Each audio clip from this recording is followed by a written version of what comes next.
Abingdon Co channel. My name is Abingdon, and you are in the place where we talk about adventures and watches and all sorts of fun things. I'm going to talk about something today that is not, it's always an afterthought, it seems. And so that's why it's super important. It's all going to be about watch storage when you're traveling or when you're at home. And I want to go over some things that maybe might help you with your watch collection if you've started one or if you're just starting a watch collection. Watch storage is very important, and so I appreciate you joining me on this YouTube Live. And if you do have any comments or any questions that you want to go over in regards to watch storage, then by all means throw them in the comments below, and we'll get to them as we go through this. But this isn't going to be a super long video, but I definitely have several options that I want to just share with you. There's 1,000 different ways to store your watches, and there's 1,000 different products out there. So honestly, just do whatever works best for you, and it's probably going to work out. Really, what it comes down to is the best care for your watch is just to be cognizant, be aware, you know, because frankly, it's not rocket science. If you're keeping your watch, treating it well, it's gonna last a lifetime. If you're not, you're just throwing it in your bag, throwing it in your jewelry box, throwing it on in taking it off and putting it on the sink when you take a shower, all those types of things, those are just gonna degrade the integrity of the watch over time. So those are things I definitely don't want you to do. But if you are tuning into this, then it probably means that you do want to care for your watch. So I'm excited to share some things with you. So what I have in front of me right now is I've got home storage on my right side and then travel storage on my left side. And I will start with home storage. So first off, we'll go small to big. The watch box. This is the box that usually your watch would be delivered in. This is the box that we use. We do use a, let's see, I'm trying to think of what the material is. It's a paper wrapped wooden, and I think there's MDF as well in this box. You don't quote me on it. I should know what the full materials are, but basically we have what's called a clamshell box, meaning that it will open and shut like a clam. This is a very, very common watch box that a lot of watches come in. And it's great. What I like about it is it maintains just air storage. So there's nothing that can penetrate into the watch box, and you're very, very safe to use it. If you just have one watch and you're just starting out your watch collection, just keeping it in the box that it came in is a really, really good option for you. So the nice thing about a square one, they're easy to stack. If you have, I think a lot of people that store shoes and everything, keep them in their shoe boxes and they just stack them up and store them away, great. If you want to do the same thing with your watches, then this is a really, really good option. So keeping it in here, totally fine. As you start to get into your watch collection, you might want to get something a little bit more substantial that will store multiple watches and have other features, if you will. So this right here is our K-Wood box, and our K-Wood box is one of my favorite pieces that we've made because it's named after customers. Now, I don't know any other watch company that has started naming their products after their customers, but the K-Wood box, as you can see from the top, K-Wood written down here is written for Lynn and Carol K-Wood. They're mother-daughter. They probably are, I'd say definitely our best crew members in that they own, I think between the two of them, 18 Abingdon watches. So Lynn and Carol, if you guys are tuning in or if you see this video later on, y'all rock. You two are awesome. So we named this box after them as the K-Wood Collector's Box because this is really for collectors. What it does is it opens up to 5 spaces, and then you also have a drawer. Now, when you start looking at watch boxes, there's a couple things that you want to start to consider that I think are important. Having that storage is, for me, I mean, if I'm wearing a metal band, I'm gonna have links that I've taken out. So I wanna make sure that I have a safe place to put those links. So that's one of the reasons why we put the drawer in. The other thing is bands. If you have interchangeable bands, we have a bit of, I'm gonna slide this whole thing out here. We've got wider pockets for bands, for interchangeable bands. So having a place to store pins, to store links, to store bands, to store just those other parts and pieces that work with your watch is really nice to just keep it all in one place. That's kind of one of the reasons why we designed this box with those features. But some people like to just keep those in the watch box that the watch came in, and then they use their kind of collector's box to store the watches themselves. Totally, completely up to you. You do you, boo, and it's all good with me. This watch box as well, on the top, you can kind of notice when I pull up, I don't know if you can tell this, but there's a magnetic pull inside that keeps this whole thing just secure. And probably I'd say the biggest thing that you want to keep in mind with watch storage is having an airtight seal. Because with watches, the number one issue with watch storage is moisture. So if you live in a very humid area, or if you I mean, we're here in the desert in Las Vegas. We don't really have a lot of moisture that we have to deal with, but that does not mean that I don't use one of these little silica gel packs. And this is probably, I think I read an article years ago, or I don't remember how long ago it was, but Worn & Wound talked about watch storage, and they said this was like one of their number one tips, is to just take a silica gel pack and then put that in your watch storage, and it will just soak up any moisture that may creep in. I think this is a brilliant idea. So if you have one of these, which by the way, they come in one of these boxes, so you do get one of those when you get a watch shipped to you. Just take it, keep it, put it in your watch box, and then just forget about it. It's going to take that moisture out, it'll soak it up into the bag, and it'll keep it out of your watches.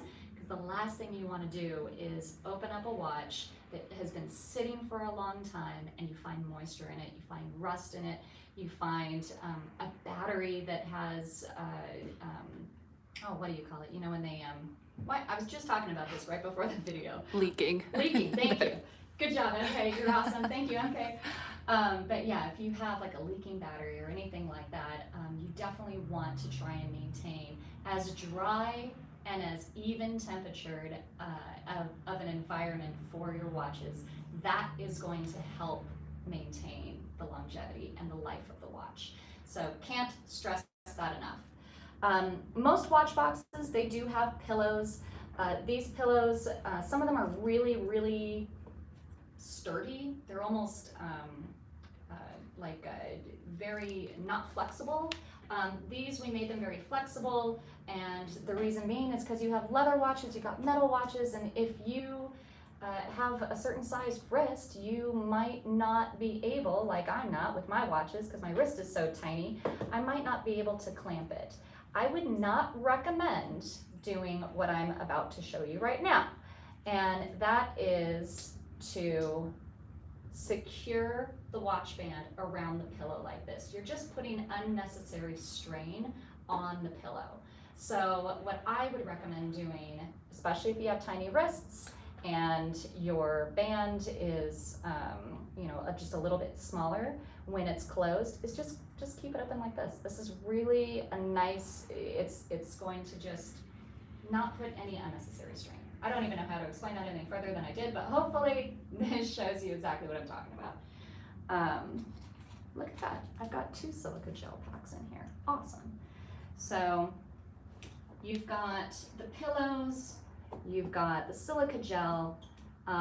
Some watch cases can hold 20 pieces, can hold, I think the biggest one I've probably seen is about 50 pieces. So if you're a serious watch collector, then you've got options for sure. Our K-Wood box holds 5 pieces, and I think Lynn and Carol have like 3 of these each because of how many, but then also we have that drawer for just for that extra, those extra parts and pieces. So this is nice. The other thing I like about it, and this is a total preference, is having a display. So having a glass top, and I'll show you that with our automatic as well, the watch winder, it's just a nice way to display your watches. It's a nice way to get easy access to see, okay, is my watch in there, or did I leave it in the living room? Where did I put it? Having a glass open viewing area or window is just kind of a nice little perk. They do make watch boxes without them, so if you want something that's completely closed because you want to store it in your safe, or you just don't want people seeing that you have a bunch of watches, you got those too. Now, a watch winder. A watch winder box is a bit different. A watch winder box is for automatics. I'm probably going to cover my face right now, am I? Should I peek through? Just kidding. Okay, I'm being a total nerd right now. So, a watch winder box is intended for automatic watches. And automatic watches do not have batteries. So if you've watched the channel before and you understand that watches with batteries will just tick, tick, tick, tick, tick until the battery dies, but automatic watches typically have a power reserve. And for our watches, we use a Miyota automatic movement, which has a 40-hour power reserve, meaning when you wear the watch, then you are in essence charging it with the motion of your wrist. And when you put it down, after 40 hours, it will stop ticking. So automatic watches will, if you just leave them over time, just be stagnant. And you don't really want that to happen because the gears in the watches, the oils in the watches, all of those things that are in the movements of the watches need to be working. It's just like your car. If your car is sitting for even 6 months, it's going to be rough when you start it up again. You don't want a car to sit for a long time. You want to run it once a month, once every few weeks, and just keep all of those systems working. It's the same thing with watches. So you get what's called a watch winder. Now, we don't sell any watch winders on the Abingdon Co., but we're kind of in the process of designing something because we're about to release our second automatic watch, and that is the Nadia right here. But I'll go, this isn't a Nadia video, this isn't a watch video, I want to talk about the box itself. So the watch winder. Watch winders typically have a power source. This one plugs into the wall, so I have it plugged into behind the desk here in the outlet. Some of them are battery operated. Some of them are travel watch winders, those are the ones that have batteries. So you have a variety of options, but the main key thing with a watch winder box is you do have to supply power. Why? That's why. What it's doing is it's simulating the wrist motion.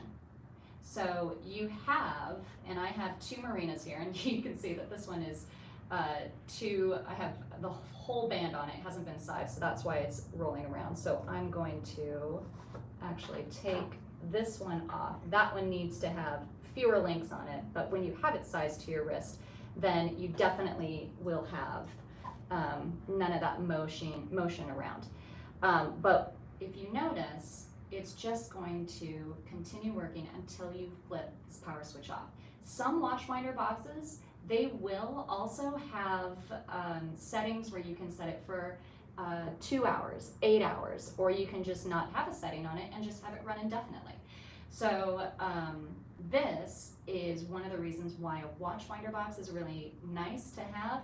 I also like the exhibition glass top, so I can see, 1, that the watch winder is actually rotating, and 2, which watches are in it. So, and then this one as well even has a key for it, so should you wish to just have an extra level of security, you can do that. But that is your watch winder box. So for automatic watches, use a watch winder box. For quartz, you don't need to put them on here because with the good battery, it will just work. All right, so those are your storage options. And like I said at the beginning of the video, there's a lot of other means of storage. The biggest thing though is you want to eliminate the chance of moisture, and you want to keep the watch, running. One caveat to that before I get into the travel watches, and that is if you're going to store your watch for a long, long time, keep it out of darkness, keep it in darkness, out of sunlight, and I would remove the battery if it's a quartz watch. It's just another level of security to make sure that you're not going to be doing any unnecessary damage to the interior of the watch, and that's the movement. The movement is really, I think, some might disagree with me, but I think it's the most important part of the watch, because the movements, if it's a collector's piece, sometimes it's a rare movement. Dials can always be cleaned. Crystals can always be cleaned or replaced. Cases can always be polished. All of those things are very easily serviceable and replaceable if it needs. But the movement is the engine of the watch. And if you get debris, moisture, rust, an exploded battery, something to that effect into that movement, it's really, really devastating, because it's very difficult to get that movement back to a good space. So that's all I gotta say about that. Moving on to travel. I just got back from a big trip in Croatia, had a blast, and what I primarily used was this. Now, before I get into this one, I've always, for years, used a travel roll. And travel rolls are great because you don't have to just store watches in here. You can store bracelets, you can store, a lot of different things on here. And then I just put my watches around it. That's really, really simple. It's protective. This has like a nice like velour feel to it, and it keeps everything separated so I can move them down and just keep them from not hitting each other. But I mentioned this in a previous video that when I went to Asia on a trip one year and I had my watch roll with me, I probably had about 6 watches plus on this roll. And that gave them cause for suspicion to think that I was smuggling watches. And I had to explain, these are all my watches, this is what I travel with. I typically travel with a watch a day, honestly. And so I'm always coordinating watches with outfits with watches, and they almost seized my watches. So if you have a lot of watches, the travel roll is great. Just be aware of when you're going into certain countries that maybe solicit watches and they have a lot of fakes, and as you know, Asia, you can get a lot of fakes just on the streets and all that kind of thing. So exporting watches, even in some countries in Europe, I mean Switzerland, I don't think, I've never done this before, but I would imagine that it would be very difficult to take a ton of watches out of Switzerland without declaring them. So just keep that in mind. But the one thing I really like about the travel roll is that it's very convenient. You can put it just right into your suitcase. It just goes up against, it's super just easy to travel with, and they're really nice. So that's your travel roll. What I've started to travel with, and this is now my new favorite, is a travel watch strap and watch organizer. The reason being is because, I'm going to take that watch out, this is what I took with me to Croatia. And what I like about it, and this is probably because the features of our watches are that all the bands are interchangeable, is all I need to do is take 1 or 2 watches and then a bunch of watch straps. And I can literally just change out my watch strap each day and have it match, or have it just go with whatever I'm doing for the particular day. If I'm scuba diving, silicone straps. If I'm going on a nice dinner, maybe one of the alligator straps or something. But all I have to do is just take 1 watch, put it in the zipper case. I can see which watch I have. I'm typically wearing 1 or 2 watches, so I already have 3 watches with me if I carry another one in here. But oftentimes I won't even put anything in here. I'll just fill this up with straps, and then I'll have a multitude of options available to me without the risk of having my watches seized. So something to just kind of keep in mind. Whatever you do use though for a travel case, make sure that there are two things. And that is you have a zipper closure around the entire thing. So both on the travel roll and on the watch strap organizer, you want to make sure that if you pick this up, things are not going to fall out. Oh my gosh, I've dropped a watch before. I dropped it on tile before one time, and I almost had a heart attack. So do yourself a favor, just make sure that when you're looking at travel cases or anything, that it's enclosed. I haven't had great luck with button closures, so zippers are really my go-to because it just secures the entire package. The other thing that you want to make sure that you have is a cushion, protection. So they do make really, really thick ones, travel rolls and strap organizers. They make them in all sorts of shapes and colors. So, but just make sure that you do have some level of cushion on the outside to protect your valuables on the inside. So that is everything that I wanted to go through today. This wasn't, like I said, a super long video, but I hope this was super valuable so that you can protect your watches. You've learned a little bit, maybe grabbed a tip or two about how to properly store your watches. Definitely use those silica gel packs. They come in almost everything these days if you get it shipped to you. Definitely take out the batteries if you are going to do long-term storage. Pull out the crown as well. That's another thing that you can do if you're going to be storing your watch for a longer time. Just even if it's only for like a month, 6 months, something like that, just pull the crown out, and that way you're not engaging that battery, and you can save a little bit of not just battery life, but also just wear on the watch if it's not going to be used. And then with the travel, I kind of went through all that too. So I definitely hope this was valuable. If you haven't subscribed yet, go ahead and hit the subscribe button. We come at you weekly with either a live video on something related to watches, or an edited video, probably of an adventure of seeing what all of our crew members are doing and all of our customers, because they are some badass people. And we're flying airplanes, we're scuba diving, we're racing motorcycles and cars and just having a blast. So definitely go ahead and subscribe if you like this, and I will see you guys on the next video.